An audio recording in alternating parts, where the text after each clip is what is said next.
Hello everyone, my name is Husniara Parvin and today we are going to see the structure of a leaf. Why should we study about leaves? Because leaves are the most important part of a tree.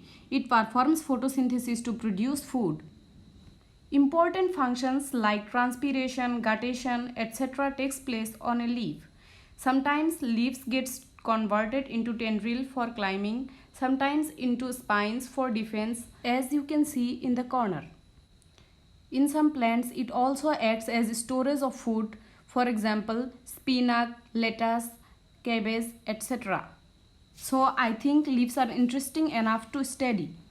Now let's start. Here you can see the labeled diagram of a typical leaf, and this tip part is known as apex. Now let's move on to the another one. This outer line is called margin, where hydrothods are present, as you can see in the corner.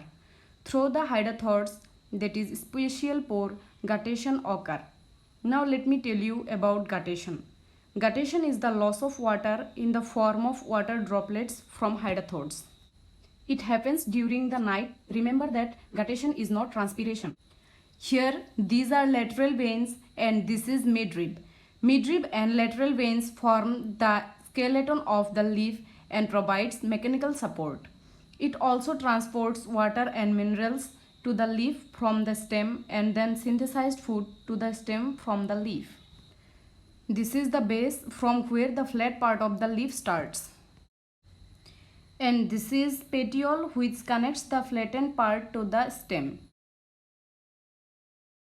These are stipule, which has leaf-like structure and in some trees acts as leaves. In different trees, stipule have different structure and functions.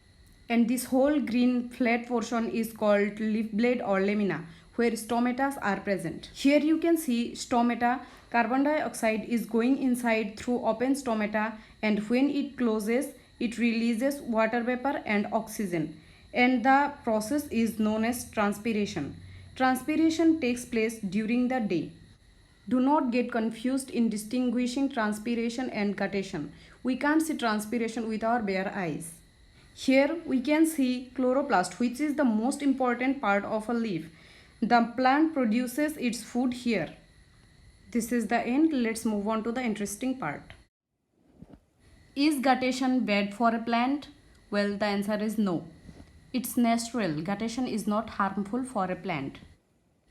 Do you know how to differentiate guttation and dew? In case of dew, water droplets are distributed throughout the lamina, as you can see in the left part of the picture. And in guttation, water droplets comes out from the hydrothods, that is from the margin only, as you can see in the right. Did you know why does a plant's leaf turn yellow? Yellowing causes due to overwatering, underwatering, when leaf is old, or deficiency of nutrients, lack of humidity, or lack of sunlight.